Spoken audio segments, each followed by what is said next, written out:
Freddie Mercury no solo fue una leyenda del rock, fue un huracán de talento, pasión y coraje. Esta es la historia de una voz que nunca se apagó. Nació como Farrokh Bulsara el 5 de septiembre de 1946 en Zanzíbar, Tanzania. Sus padres, Bomi y Jero Bulsara, eran personas tradicionales, especialmente su madre. También tenía una hermana menor, Kashmira, con quien compartió una relación cercana durante toda su vida. Cuando Farrokh tenía apenas 7 años, sus padres decidieron enviarlo a la India, a un internado para varones cerca de Bombay. Era una decisión difícil, pero común en aquellas familias como la suya que valoraban mucho la educación. Allí, lejos de su hogar, comenzó a forjarse el carácter de quien, años después, sería conocido por millones. Al principio era un niño tímido, reservado, pero ya mostraba un talento natural. Curiosamente, fue también allí donde comenzó a ser llamado Freddie, un apodo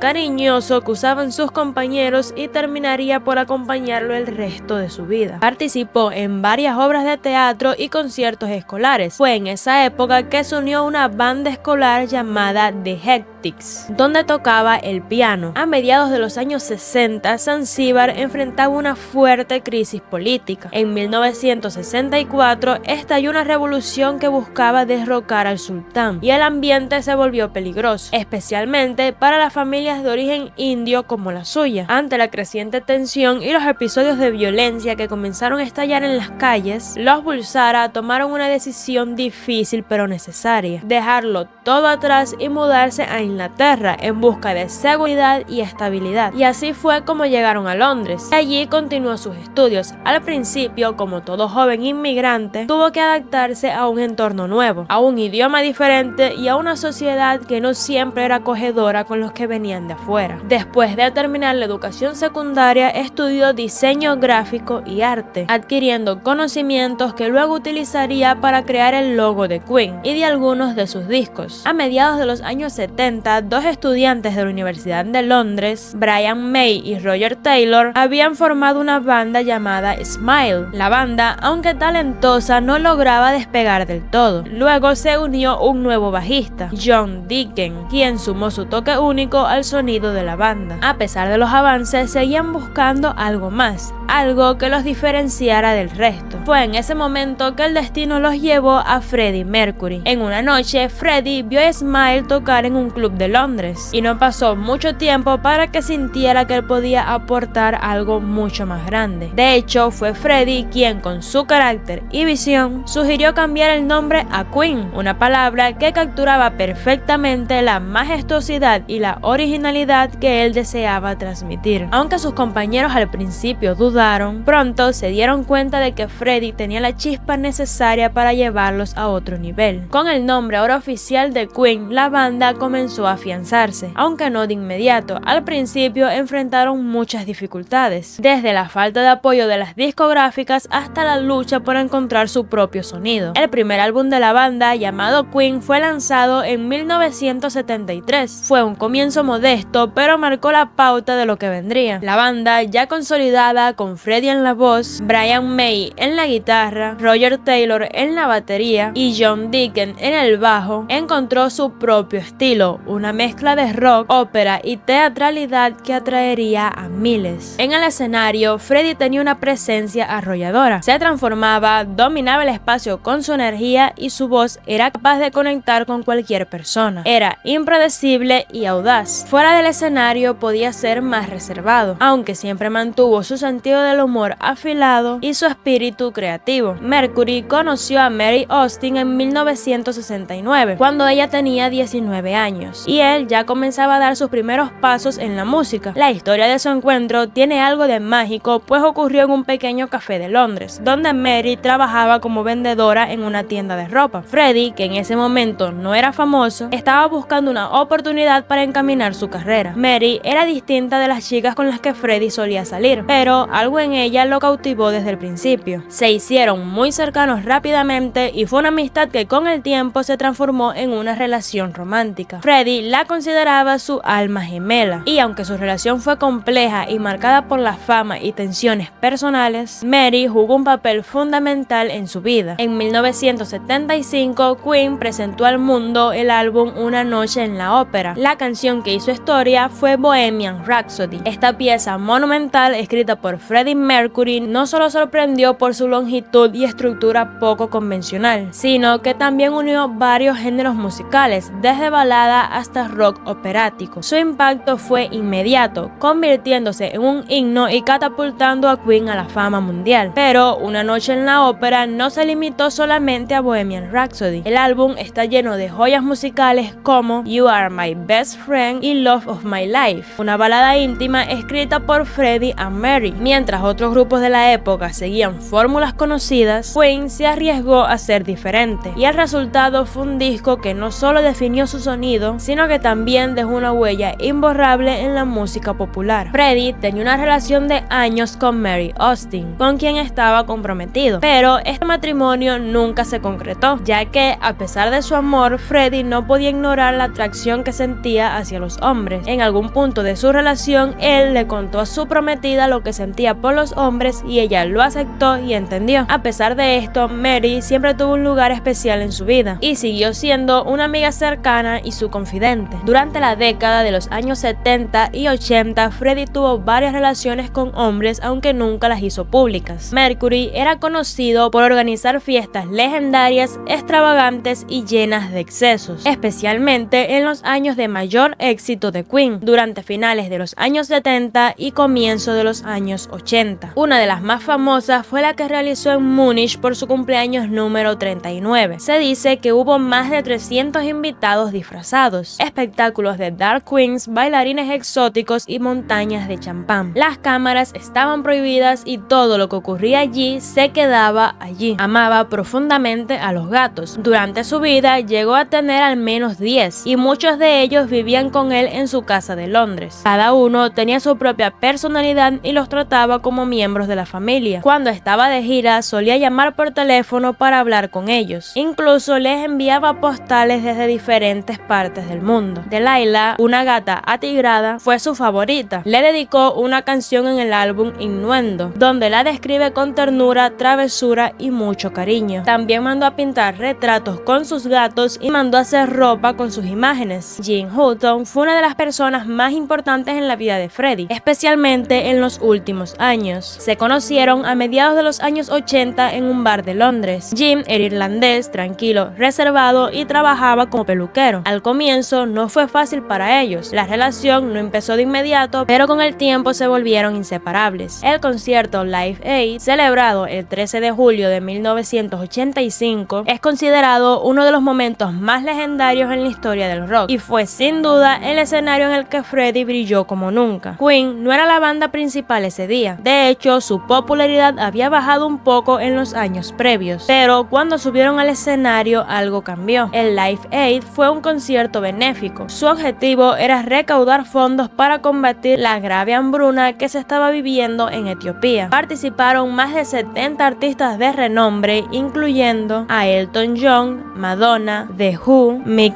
Jagger, entre muchos otros. Fue transmitido en vivo por televisión y radio a más de 150 países, alcanzando una audiencia estimada de 1.900 millones de personas, casi el 40% de la población mundial de aquel entonces. El mensaje era claro: la música podía ser algo más que entretenimiento, podía mover al mundo y actuar. El concierto logró recaudar más de 125 millones de dólares. En los años 80, el VIH era una enfermedad rodeada de miedo y estigmas. Se conocía poco sobre cómo se transmitía, no había un tratamiento y la sociedad lo asociaba injustamente con la comunidad homosexual, lo que alimentó prejuicios y discriminación. Muchas personas eran señaladas, apartadas y tratadas como amenazas solamente por vivir con el virus. Freddie Mercury fue diagnosticado con VIH en 1987, aunque no lo hizo público en ese momento. Era una enfermedad que avanzaba en silencio, debilitando poco a poco el sistema inmunológico. Con el tiempo surgían infecciones oportunistas, pérdida de peso, fatiga extrema, fiebres persistentes, neumonía, sarcoma de Kaposi, que es un tipo de cáncer de piel, entre otros síntomas. Era devastador física y emocionalmente. Freddie decidió vivir la enfermedad en privado. Solo un círculo muy cercano sabía lo que estaba pasando. Continuó trabajando incluso cuando su cuerpo ya mostraba grandes señales de deterioro. No quería compasión ni lástima. Quería ser recordado por su arte, no por su condición. Siempre fue un artista que pensaba en lo grande, que amaba lo teatral y lo dramático. Y por esto la ópera fue desde siempre una de sus grandes pasiones. Desde joven admiraba figuras como Montserrat Caballé y en 1987 cumplió el sueño de trabajar con ella. Lo que comenzó como una propuesta para grabar una canción se terminó convirtiendo en un álbum, Barcelona. Freddie no solo cantó, sino que compuso gran parte de la música y trabajó codo a codo con Caballé. La canción Barcelona, que da nombre al disco, se convirtió en un himno. De hecho, años después fue elegida como una de las canciones oficiales para los Juegos Olímpicos de 1992 en Barcelona. Aunque ya estaba luchando en silencio contra el VIH, Barcelona demostró que su creatividad seguía viva y hoy se recuerda como uno de los momentos más bellos y valientes de su carrera. En 1991 salió Innuendo, su último disco en vida. Fue un álbum profundamente emocional, casi una despedida disfrazada de obra maestra. Freddie ya tenía días en que apenas podía estar de pie, pero en el estudio lo daba todo. Grababa sentado, agotado, pero nunca perdía la pasión. Queen en ese tiempo fue más que una banda, fue una familia protegiendo a uno de los suyos. En las últimas semanas de su vida tomó una decisión muy personal y valiente: dejar de tomar la medicación. Él sabía que ya no había vuelta atrás, su cuerpo estaba debilitado, la enfermedad había avanzado demasiado y los medicamentos que existían en aquel momento solo alargaban su sufrimiento. Freddie decidió pasar sus últimos días en casa, rodeado de quienes realmente amaba: su pareja Jean Hutton, Mary Austin y algunos miembros de su círculo más íntimo. Durante estas 2 últimas semanas sin medicación, su salud se deterioró rápidamente. Perdió peso, su movilidad se redujo y no salía de la cama. Fue en este periodo final que decidió emitir un comunicado anunciando públicamente que tenía SIDA. Lo hizo el 23 de noviembre de 1991 y falleció el día siguiente a causa de una bronconeumonía. Su decisión de hablar antes de morir fue poderosa. Fue como decir: no quiero que me definan por esta enfermedad, pero tampoco quiero esconderla. Mary Austin, la mujer a la que él siempre llamó el amor de su vida, fue la encargada de cumplir con uno de sus últimos deseos: que sus cenizas fueran esparcidas en un lugar secreto, para que nadie pudiera convertirlo en un sitio turístico, y hasta hoy no se sabe en qué lugar las dejó. Tras su partida, la reacción del mundo fue masiva. Millones de fans quedaron devastados. Las ventas de los discos de Queen se dispararon, pero más importante aún, se encendió una conversación global sobre el VIH, y hasta ese momento estaba llena de estigmas y silencios. La figura de Freddie ayudó a humanizar la enfermedad, a recordarle al mundo que no se trataba solo de cifras, sino de personas reales y queridas. Un año después, en 1992, se organizó en su honor un concierto. Fue un evento gigantesco, con artistas como David Bowie, George Michael y Elton John, y todo lo recaudado se destinó a la lucha contra el SIDA. Ese concierto marcó el inicio de la organización The Mercury Phoenix Trust, que a día de hoy sigue activa combatiendo con la enfermedad en todo el mundo. A Mary le dejó la mayor parte, aproximadamente la mitad de su fortuna, además de todas sus pertenencias personales, su casa y sus derechos de autor futuros. El resto de su patrimonio fue distribuido entre sus padres y hermana. A su pareja en los últimos años, Jean Hutton, le dejó una cantidad importante de dinero, además de un terreno. A otros amigos cercanos y miembros de su equipo, como su asistente personal, su chef y chofer, también les dejó sumas generosas. Años después de su partida, Jean Hutton publicó un libro titulado Mercury and Me, donde relató su historia de amor con el cantante, marcada por la complicidad, el cuidado mutuo y también por el dolor de los últimos años. Pero también reveló que Mary Austin lo expulsó de la mansión de Freddie poco después del funeral. Aunque legalmente tenía derecho a hacerlo, muchos lo vieron como un acto frío hacia quien estuvo al lado de Freddie en sus últimos momentos. Con el tiempo, más voces se alzaron señalando a Mary. Algunos la acusaron de haber regalado o apartado a varios de los gatos de Freddie, animales que él amaba amaba profundamente. Otros se escandalizaron cuando años después decidió subastar cientos de objetos personales del cantante, y más recientemente anunció que pondría a la venta la mansión de Freddie Mercury, una casa que muchos fans consideraban casi un lugar sagrado. La imagen de Mary, que durante años fue vista como el gran amor de Freddie, comenzó a dividir opiniones. Algunos la siguen viendo de esta forma y otros como alguien que manejó con frialdad su legado. Pero lo cierto es que nadie estuvo en el centro de esta historia más que ellos dos. Freddie murió joven, pero no se fue en silencio. Su voz, su arte y su legado siguen vivos, y su despedida, aunque discreta, fue tan poderosa como toda su vida. Gracias por quedarte hasta el final. No olvides suscribirte, activar la campanita y darle like si te gusta este tipo de contenido. Nos vemos en el próximo video.